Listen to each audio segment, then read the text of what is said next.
As many of you know, I experienced a bone cyst surgery this past March. So today I'm going to provide you with information on what bone cysts are and the removal process for them.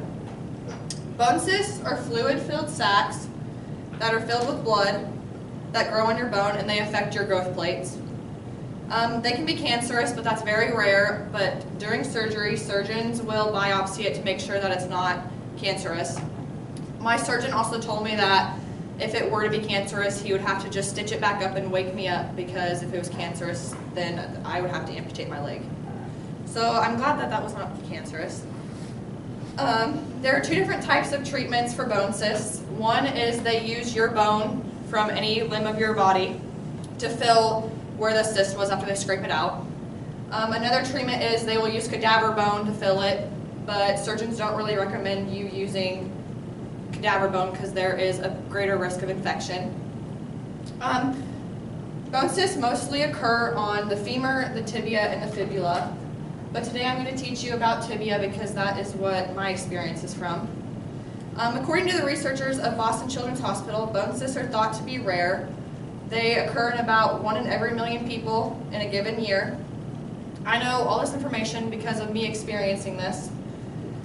Just this past March, I was on my second day of track practice when I was experiencing a lot of pain and my leg started to swell, so that's when we went to my physician. And they found this on the x-ray, and he pretty much told me that my tibia and my fibula could snap at any time. And so he recommended a surgeon for us. And my surgeon is out of Salina, my orthopedic surgeon. And so we had a sit-down face-to-face conversation with him, and he pretty much told me that whether I wanted to get it removed or not, I had no choice, and that I would have to get it removed within that next week if I didn't want both my bones to snap.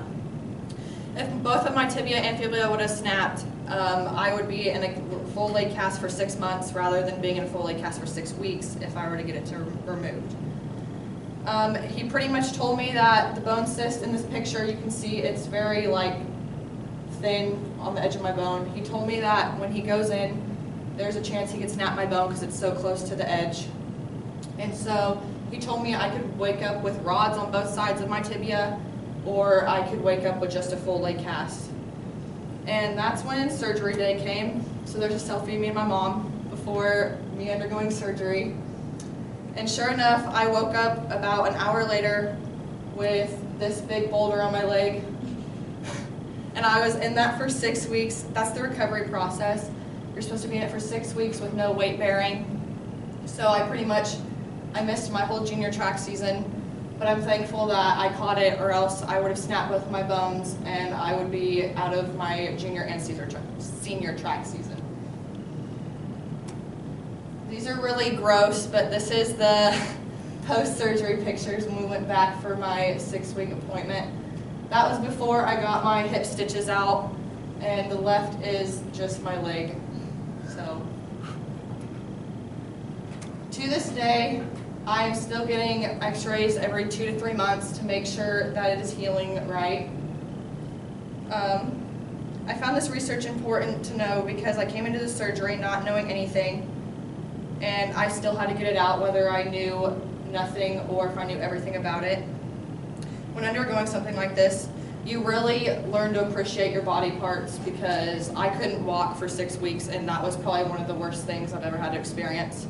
And so you never appreciate an arm or a leg until you can't use it. So, as I stated in my introduction, it is important to know the effects and the risks of bone cysts so that you know how to approach it if you ever have one. Thank you.